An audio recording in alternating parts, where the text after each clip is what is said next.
Two by two, Noah and the flood.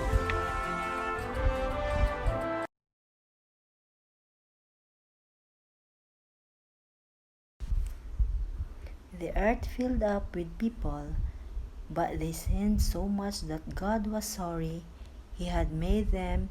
He decided to send a flood to wash away everyone on earth.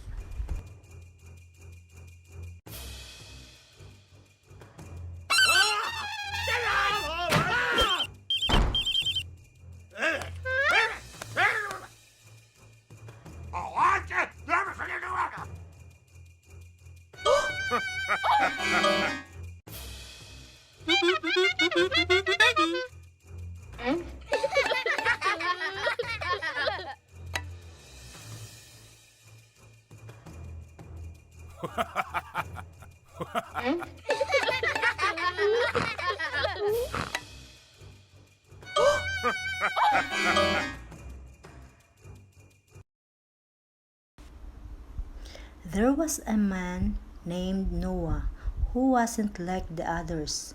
Noah loved God and obeyed Him. God decided to spare Noah and his family from the flood.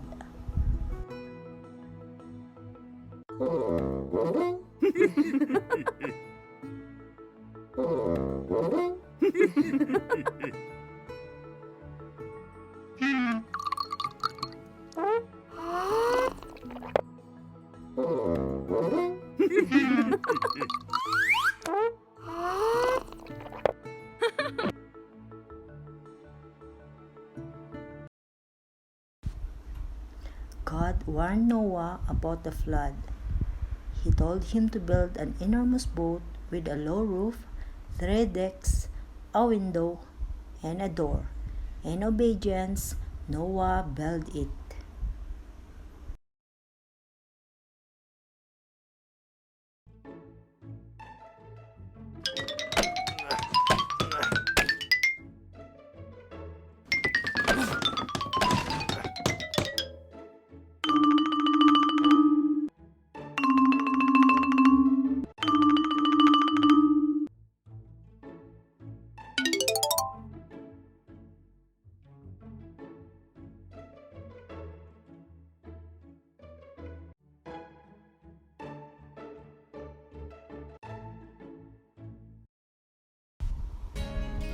God told Noah to collect 2 of every kind of animal, 1 male, 1 female. Then Noah, his family, and the animals went into the boat. God shut the door.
It rained for 40 days and 40 nights. Water fell from the sky and rose from the oceans and lakes. Even the tallest mountains disappeared beneath the flood.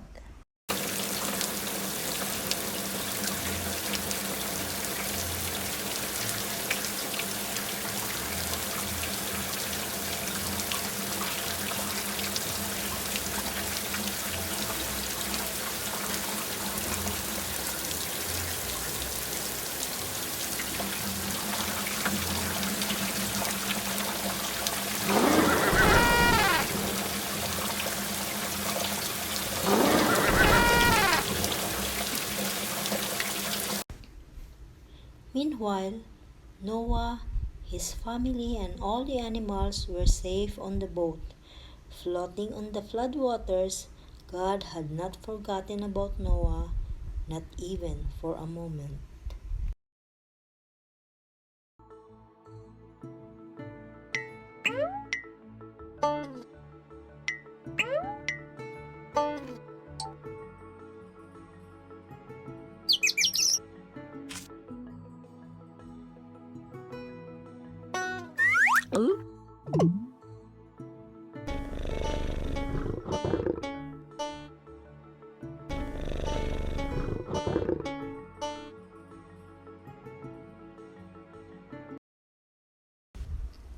God sent a wind to blow. The waters went down. The boat rested in Mount Ararat. Noah sent out a dove. When it didn't return, he knew it was safe.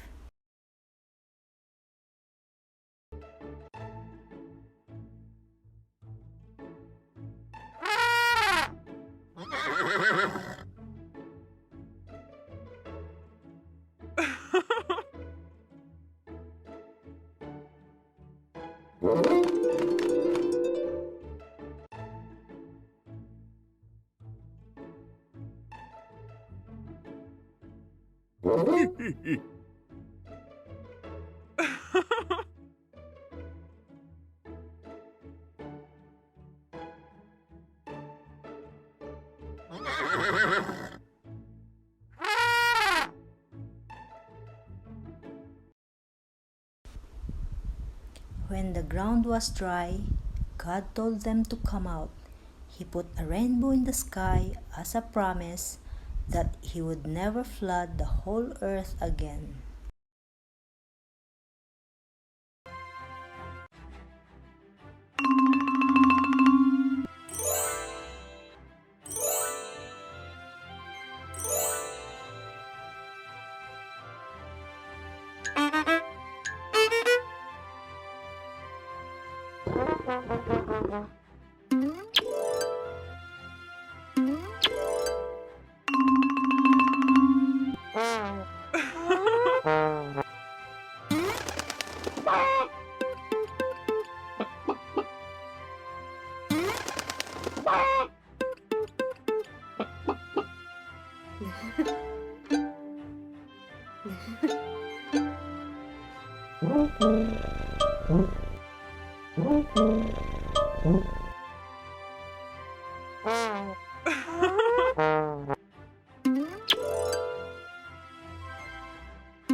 That was the story about Noah and the flood.